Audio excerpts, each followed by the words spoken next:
Pemirsa, kita beralih ke informasi selanjutnya. Usai viral di media sosial terkait dugaan unsur pemaksaan dalam penitipan sandal dengan bayaran seikhlasnya, pengurus Masjid Agung Palembang akan segera tertibkan oknum petugas penitipan sandal.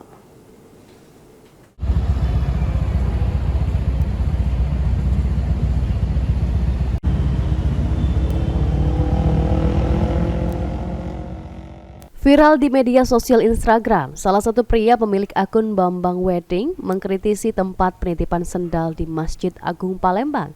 Dalam video, pria tersebut mengkritik keras adanya penitipan sandal di Masjid Agung Palembang, padahal sebetulnya tidak ada keinginan menitipkan sendalnya. Menanggapi video tersebut, Sekretaris Masjid Agung Muhammad Iqbal mengatakan ada sejumlah titik tertentu di Masjid Agung untuk penitipan sendal. Namun, dalam pelaksanaannya, Yayasan Masjid Agung tidak pernah memerintahkan untuk menarik uang dari jamaah yang menitipkan sandal maupun sepatunya. Ditambahkan Iqbal, orang-orang yang menjaga di penitipan sandal merupakan sukarelawan dan dihimbau untuk tidak meminta uang dari para jamaah. Apabila diketahui ada yang meminta uang, pihak masjid tidak akan mengizinkan yang bersangkutan untuk kembali terlibat dalam kegiatan di masjid. Sebagian daripada warga di lingkungan Masjid Agung ini itu mereka itu berinisiatif dan ingin berkhidmat di masjid ini. Salah satunya ikut membantu kelancaran peribadatan. Jadi jemaah yang akan beribadah, sholat, mereka menunggu, mereka berkhidmat, relawan lah seperti itu.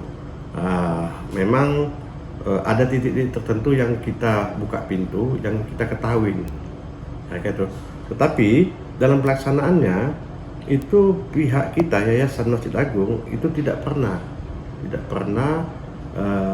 memerintahkan, bahkan menganjurkan juga tidak ada untuk menarik uang.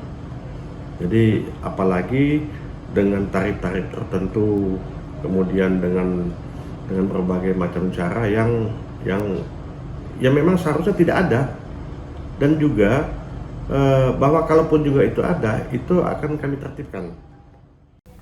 Pihak Masjid Agung sendiri menegaskan komitmennya untuk menjaga kenyamanan dan ketulusan pelayanan kepada jamaah, serta tidak akan mentolerir tindakan yang mengganggu kenyamanan jamaah. Lutfi, PAL TV.